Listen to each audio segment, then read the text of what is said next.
मोठ्या संख्येने मराठा आंदोलक हे आझाद मैदानाकडे निघाले। लोकलमधून आंदोलक आझाद मैदानाकडे रवाना होत आहेत। लोकलमध्ये मराठा आंदोलकांशी बातचीत केली आहे आमचे प्रतिनिधी शुभम उमाळे यांनी।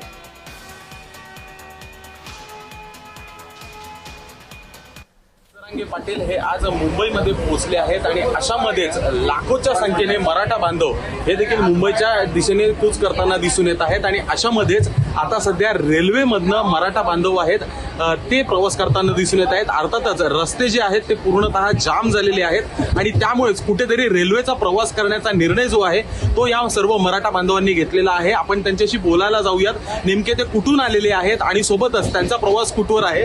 दादा, काय सांगाल, तुम्ही कुठून आलेले आहात? धाराशिव जिल्ह्यातनं आलेलो आहोत। धाराशिव जिल्ह्यातून 150 गावातनं जवळ आमच्या गावातनं 40 ते 45 फोर व्हीलर गाड्या आलेल्या आहेत आणि आमच्या गावातनं कमीत कमी 300 ते 400 युवक आता आहेत आणि अजून येत आहेत। दादाच्या मोर्चामध्ये गर्दीचा ओघ आहेच, आणखी ओघ चालूच आहे। तुम्ही बघितलं तर समजा रस्ते जाम आहेत। आत्ताशी मराठे बाहेर निघाले आणि सर्वजण आझाद मैदानाकडे स्थलांतरित व्हायला लागले।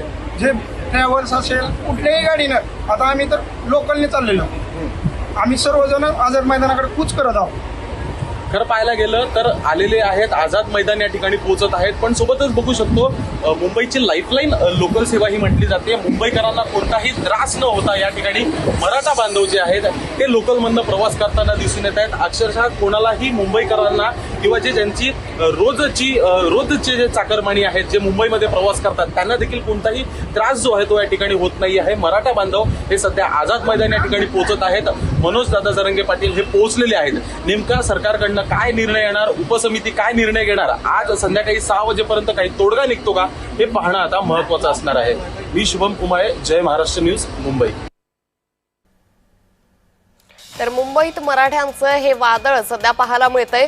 लोकलनं, ट्रेननं, राज्यभरातून ज्या एक्सप्रेस आहेत त्यांनी सुद्धा यावेळी हे सगळे आंदोलक आता मुंबईच्या दिशेनं येत असल्याचं पाहायला मिळतंय। त्यामुळे मुंबईकरांना याचा काहीसा फटका बसण्याची शक्यता आहे।